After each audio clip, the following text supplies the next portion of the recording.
17. I was going to offer 16.5, but apparently that won't cut it. Hang in there. We'll see you at 6:30. Thanks for watching News Channel 8, recognized by the Associated Press as Oregon's best newscast. News Channel 8, where the news comes first.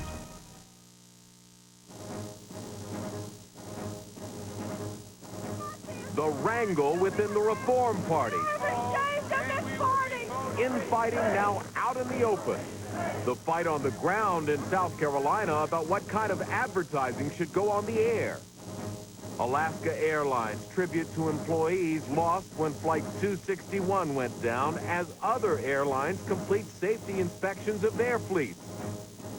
And formally putting peace on hold in Northern Ireland until the IRA gives up its gun. We need people to come forward now with absolute clarity about how they're going to honor their obligations. From NBC News World Headquarters in New York, this is NBC Nightly News, reported by John Siegenthaler. Good evening, everyone. It was an ugly scene today at a national meeting of Reform Party members in Nashville, marked by angry outbursts and a scuffle so fierce police threatened to shut the event down. This was the outgrowth of a bitter dispute between supporters of Ross Perot, who founded the party, and Minnesota Governor Jesse Ventura, who left it. NBC's Jim Avila has our report. Today, the Reform Party struck back against Jesse Ventura, ousting his hand-picked chairman in a chaotic, even physical shouting match of a meeting. There is a 30-day requirement to call a meeting. Clearly outnumbered, Jack Gargan was ultimately sent to a corner of the stage, voted out while still claiming the meeting is illegal. It's a good thing this vote didn't count. A once powerful third party that in 1998 ran 184 candidates for Senate, House, and state offices across America. Today proving that if it dies, it won't go quietly. The security staff that we have hired is leaving because they are afraid for their safety. All this from the party built by Ross Perot, the maverick millionaire earning nearly 20 million votes in 1992. By 1996, signs of trouble, down to 8 million votes, a 58% drop in 4 years. And today in Minnesota, the only Reform candidate to ever win state office, Governor Jesse Ventura, formally asked his state to go it alone, split from the national organization. And I'm a firm believer that any longer affiliating with this national party is to our detriment. The Minnesota Reform Party leaders took an immediate vote, overwhelmingly approving a state convention to formalize the split. It was like a yoke had come off my shoulders. Free at last, great God Almighty, free at last. So what happens now? Most experts doubt the Reform Party will have much influence in this year's presidential race. But it can't be totally ignored. Because of past performances, the party's earned $12.6 million in federal funds for the candidate of its choice. So far, Pat Buchanan is the leading candidate seeking the Reform Party nomination. He ducked reporters and skipped a scheduled appearance in Bloomington, Illinois today. Donald Trump, a Ventura favorite, is now unlikely to run in the Reform Party. He'll make an official announcement Monday on NBC's Today Show. Ventura says over and over he won't be a candidate, especially after today's raucous meeting in Nashville. That's why I made the decision I made yesterday. It's no reflection on any of the people in this room. 9 months before Election Day, America's once strong third party has no candidate, no charismatic leader, and no unity. Jim Avila, NBC News, Chicago. Now to the Republican showdown in South Carolina, where a crucial primary election will be held 1 week from today, and one candidate is trying a non-traditional strategy. NBC's Ann Thompson is following developments. In a fiercely competitive race, today a kinder, gentler John McCain, going door-to-door in Florence, South Carolina, promising a positive campaign in the final week before the primary, pulling all his negative TV and radio ads. We are running positive ads. We will continue to run positive ads, and for the remainder of this campaign. But his main opponent, Texas Governor George W. Bush, holding babies at one event, then accusing McCain of using the old trick of bait and switch.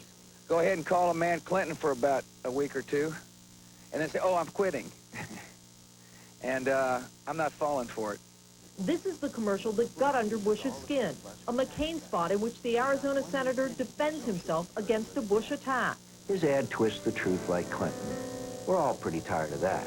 One of several ads from both camps that saturated the South Carolina airwaves with accusations. He attacks special interests, but the Wall Street Journal reports McCain's campaign is crawling with lobbyists. But this week, after a woman complained to McCain about a telephone call her teenage son received, calling the Arizona senator a cheat and a liar, McCain decided to call a truce. A McCain staffer admits the strategy in such a competitive race is risky because, like them or not, negative ads and aggressive phone calls work. And the Bush campaign says it will not change its strategy, airing a new TV ad this weekend responding to McCain's previous ad. But when John McCain compared me to Bill Clinton and said I was untrustworthy, that's over the line. Political analysts say that could pose problems for Bush. The danger for Bush for continuing to run comparative spots is that he plays right in McCain's hands.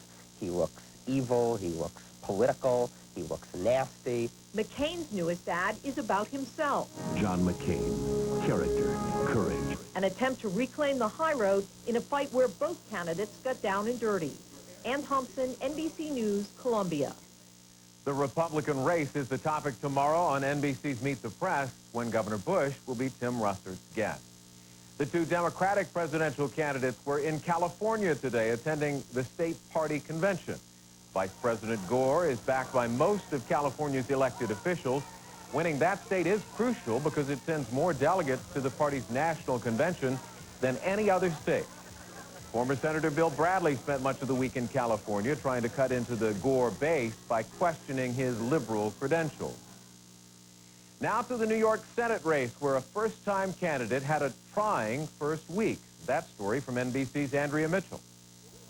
Hillary Clinton working the crowd at an upstate diner between Rochester and Buffalo, a Republican area where resentment against anything connected to New York City runs so deep, even a Democrat named Clinton has a shot against New York Mayor Rudy Giuliani. And, I'm running for the Senate, and I hope you'll consider voting for me. But even here, the neophyte politician is subjected to extraordinary scrutiny.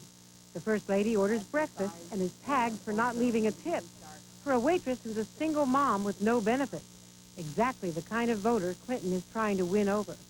In speeches, she zeroes in on economic issues, like the need for more air service upstate. High airfares have scared away new businesses. But Giuliani does her one better.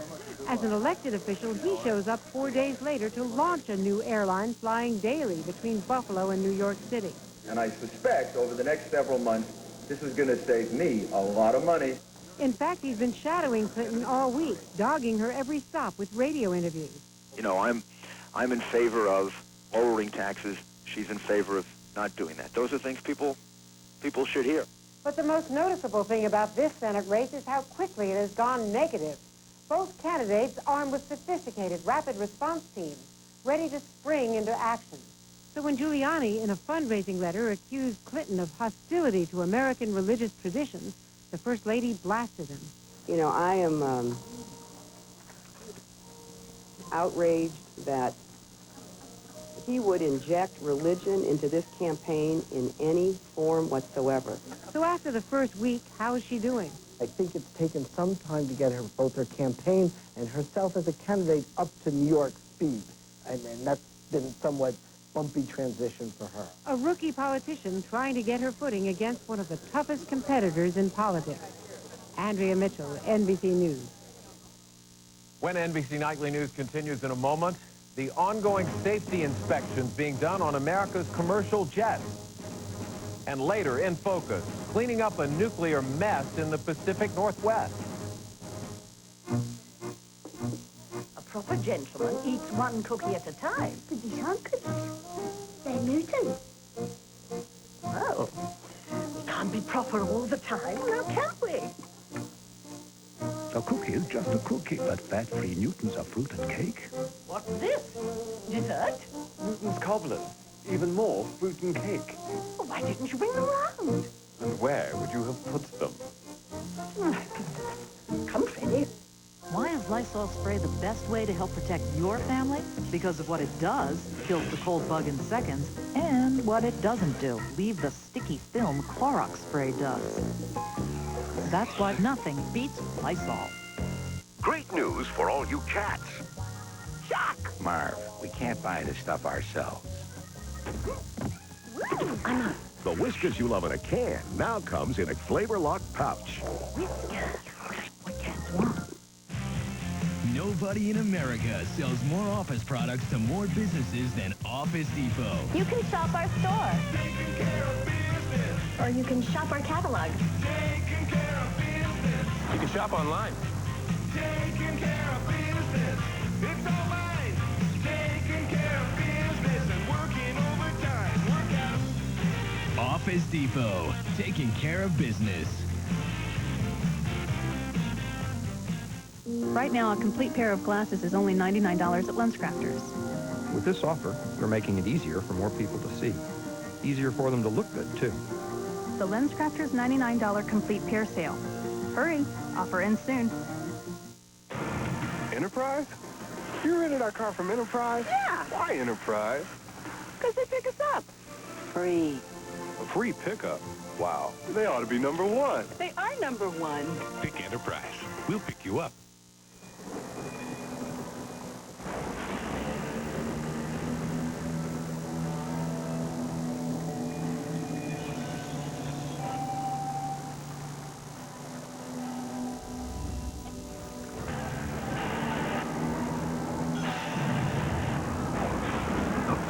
A lot closer than you think.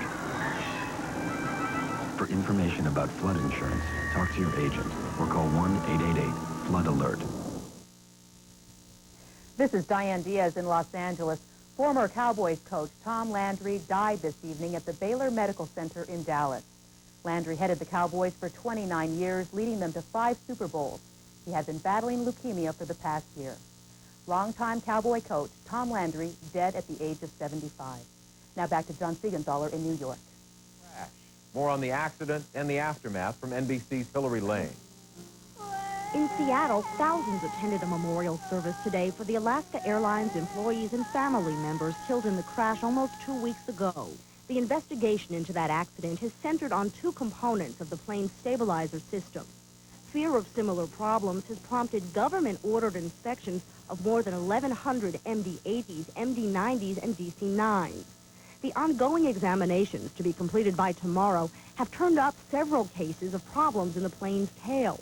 In some, the suspect components show extreme wear. First, the jack screw. Here, the damaged one from the wreckage of the Alaska Airlines plane. When working properly, it spins up and down to raise and lower the plane's stabilizer. And second, the gimbal nut, which should rotate smoothly around the jack screw. We're not aware of any cases, prior to our recent inspections where we found metal chips in the grease or metal chips surrounding the jack screw. The next big question, what would cause metal threads or chips to splinter off, as they did in several of the planes inspected? For the Federal Aviation Administration to order such an inspection is not rare, but to order it done so quickly is, reflecting concern for flight safety. Passengers appeared grateful for the extra precautions. I feel that they're checking even more things than they normally did, and that's a plus. The airline industry was also quick to reassure travelers. These planes have made over 75 million flights. We have one incident which may or may not involve this particular assembly as a cause or as a result, so I don't think passengers should be worried. Despite the large scale of the inspections, most flights this weekend have been on time. And as the inspections enter a more comprehensive phase, international airlines are expected to order similar examinations of another 800 planes. Hillary Lane, NBC News, New York. In Northern Ireland tonight, confusion about the prospects for peace. Self-rule has been suspended following the IRA's refusal to disarm. Now the IRA is adopting a more conciliatory tone. But is it enough to get the peace process back on track? Here's NBC's Kiko Itasaka. With political control of Northern Ireland now back in British hands, there was an outburst of anger today against the politicians in Belfast. And the politicians are frustrated the peace agreement has hit a roadblock. Our concern has been to save the Good Friday Agreement and the institutions and to maintain stability in the peace process. And our failure to save the institutions is the failure of politics The main stumbling block, the IRA's refusal to give up its weapons. But now, a possible concession. A new report by an independent commission says the IRA will initiate a comprehensive process to put arms beyond use. But for the Protestants, that's too vague. On the question of disarming, they want specifics. We need people to tell us whether they're going to do it, how they're going to do it, when they're going to do it. But while all the politicians try to get the process back on track, there's fear that peace could slip away. There are elements on both sides who will want to see the peace process fail, and in that vacuum that they could re-emerge and get back to violence. For now, Northern Ireland remains under British rule. The Catholics and Protestants do share one goal. They want to recover self-rule. But that depends on disarmament, and the outcome of that issue remains an open question. Kiko Itafaka, NBC News, London. Now to 145 miles above the Earth, where astronauts are creating the most detailed map ever made of this planet. The Space Shuttle Endeavour unfurled a radar mast 200 feet long. It's a very tricky maneuver, since it's the longest rigid structure ever deployed in space. The radar will scan the Earth's peaks and valleys to create a 3D topographical map.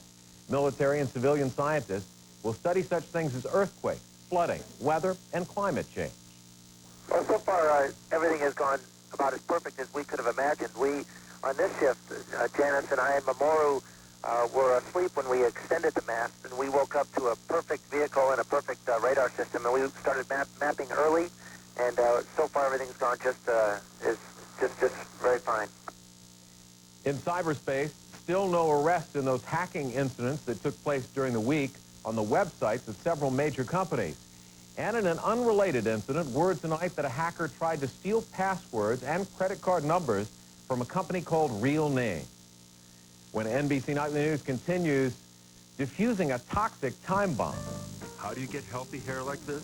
Hair with this sheen and body, this texture and glow. Feed your dog Pedigree with Champion Skin and Coat System in every cannon bag.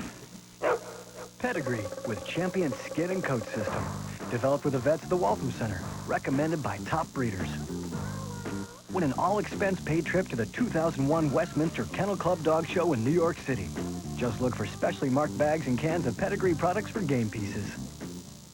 I ate Quaker oatmeal for 30 days. It helped lower my cholesterol 12 points. 9 points. 6 points. 10 points. 23 points. How about that? Quaker oatmeal warms you heart and soul. It's uncanny. Do you need a new car? Do you need to see the ocean? Is watching a sunset absolutely necessary? Introducing the all-new, redesigned Avalon, the most spacious, most luxurious sedan we've ever created. Do you need a new car? Have you tried these yet? Specialized blends from One A Day. Not just herbs. Herbs, vitamins, and minerals for things like memory. Have you seen my keys? Where are the keys? 83. And energy. Excuse me. Even tension and mood. Help your body help itself with One A Day specialized blends. They're just what you need to feel your best. Linda. No, up here. Why waste time checking office supply prices? You know you'll always get guaranteed low prices at Staples. Thanks.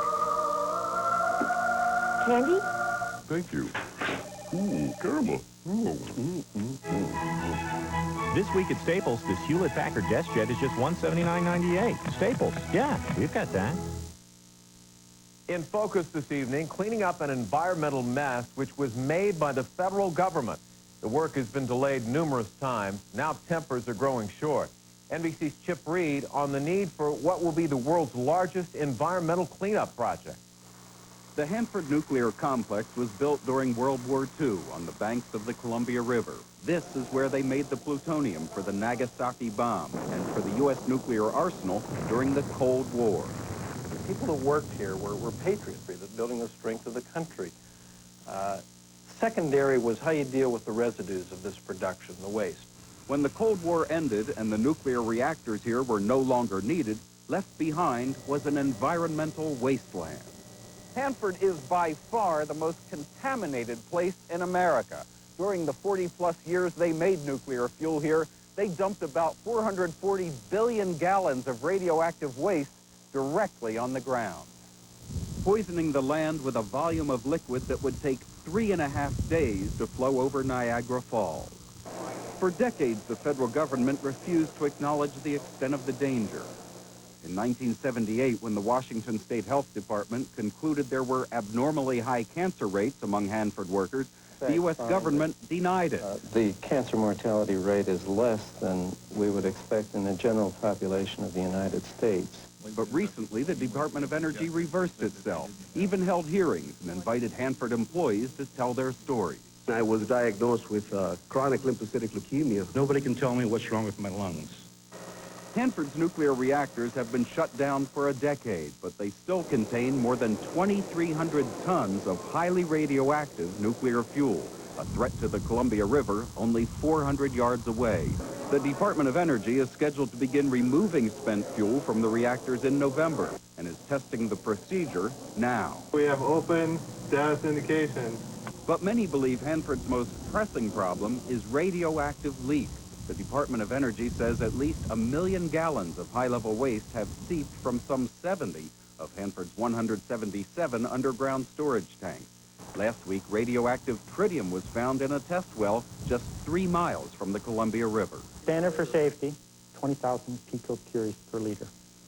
The level that was measured last week was 8 million, which by my math is 400 times higher. Officials in the state of Washington are frustrated that the cleanup is behind schedule. Deadlines are being missed by the U.S. Department of Energy, and that's simply unacceptable to us. The Department of Energy insists it's not dragging its feet and says big problems require big solutions. About $1 billion a year for the next 28 years minimum. So 28 billion from here could be as high as 50. That's a very big project. I think it's the biggest going on anywhere in the world. Time is critical in the effort to clean up the radioactive waste and to contain the toxic spill. The future of the Columbia River and 1.5 million people living downstream are depending on it. Chip Reed, NBC News, Hanford, Washington. When NBC Nightly News continues in a moment, pro basketball's Kobe Bryant staying grounded but flying high. If I thought my gardening days were over, but my doctor said activity helps. And to make it easier, he recommends Advil. Nothing's been proven stronger on arthritis pain. Advil works beautifully. Advil, stronger than pain. Oh, I should have used Preparation H. Cool it fast with Preparation H Cooling Gel. Cools on contact for fast relief. Preparation H Cooling Gel cools on contact. Right now, a complete pair of glasses is only $99 at LensCrafters. With this offer, we're making it easier for more people to see. Easier for them to look good, too. The LensCrafters $99 complete pair sale. Hurry, offer ends soon.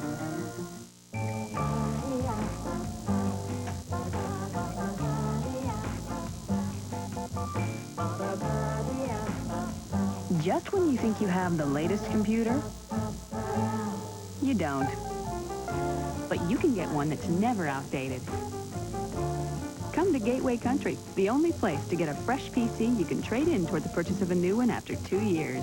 Featuring the AMD Athlon processor at 600 megahertz for $37 a month. You won't believe your mouth with this antacid. That's amazing. Dissolves almost immediately. Like, it's gone. Maalox Quick Dissolve Chewables, a very different kind of calcium antacid for heartburn. It dissolves quickly when you put it in your mouth. Very quick. Maalox Quick Dissolve Chewables dissolve faster and more completely than Tums. Didn't have to dig it out of my teeth. No grit. Gone. Maalox Quick Dissolve Chewable Tablets. Quick dissolve your heartburn away. Quick dissolve. Maalox. From 1 Minute Maalox. You can rationalize it all you want, but eventually you're going to get caught. There's a tan minivan in the parking lot with its lights on. Whoever owns the tan minivan, your lights are on. Okay, you're busted. It's time to check out the redesigned Mitsubishi Montero Sport. It's only the family car when the family's in it. Sunday, George W. Bush. It's make or break time in his battle with John McCain. George Bush for a full hour, live from Texas. If it's Sunday, it's Meet the Press. It's like today, only later. Later today, weekdays on NBC. Finally, this NBA All-Star Weekend, the story of a young basketball star who was born in Philadelphia, spent several years in Italy, turned pro right out of high school, and is now the toast of a celebrity-rich town in California. Here's NBC's Colleen Dominguez. At just 21 years of age, he's already so well known, he only has to use one name. The superstar guard for the Los Angeles Lakers can be seen just about everywhere these days. From Madison Avenue... Every player dreams that one day he will be immortalized. ...to cyberspace, and even MTV. And music is something Kobe is serious about. And once the CD gets rolling and my career starts picking up, I mean, you'll see I'm for real with it. He wrote all the lyrics for the songs on his upcoming CD. I write poetry. I started poetry when I was in high school. His singing debut on television will include supermodel Tyra Banks. And in a city used to celebrities, Kobe Bryant has quickly become one of the biggest. And he watches who's watching. We had Arnold at the game the other night, Arnold Schwarzenegger. What's a thrill? He credits his family with helping him handle his great success at such an early age.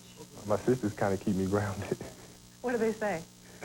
Call me Peanut Head and stuff like that. He's just my brother. It's no big deal. Not even when we come here and everyone's like, Kobe, Kobe. It's just, whatever. You're 21.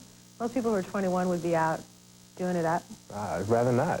I mean, it's just my personality. I'd rather sit at home and watch a movie or something. He surrounds himself with family.